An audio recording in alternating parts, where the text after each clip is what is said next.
On poursuit cet exercice sur l'action d'un groupe sur un ensemble. Dans la question 3, on considère un groupe dont le cardinal est de la forme p puissance n, où p est un nombre premier.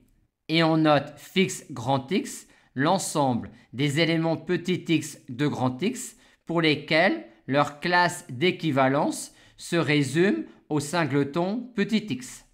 On nous demande tout d'abord de montrer que quand petit x n'est pas dans fixe grand X, sa classe d'équivalence a un cardinal qui est divisible par p. Considérons donc un élément petit x de grand X pour lequel sa classe d'équivalence ne contient pas que petit x. On sait que le cardinal de sa classe d'équivalence divise le cardinal de G. Aussi, vu que P est un nombre premier, le cardinal de sa classe d'équivalence est de la forme P puissance K, où K est compris entre 0 et n.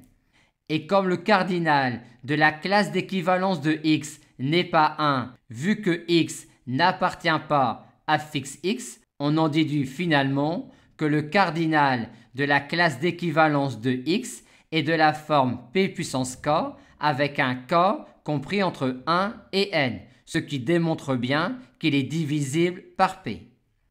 On nous demande ensuite de montrer que le cardinal de X est congru au cardinal de fixe grand X modulo P.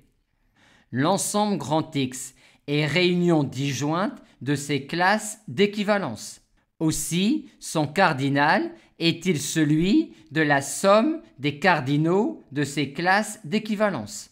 Or, il y a deux types de classes d'équivalence.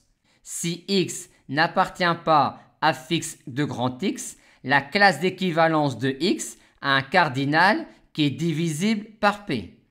Par contre, si X appartient à fixe de grand X, le cardinal de la classe d'équivalence de petit x est 1, puisqu'il n'y a dedans que x. Aussi, la somme modulo P des cardinaux des classes d'équivalence de grand X est congrue à la somme des cardinaux des classes d'équivalence des éléments petit x de fixe grand X. Et comme quand x appartient à fixe grand X, le cardinal de sa classe d'équivalence est 1, on obtient bien finalement ce qui nous est demandé.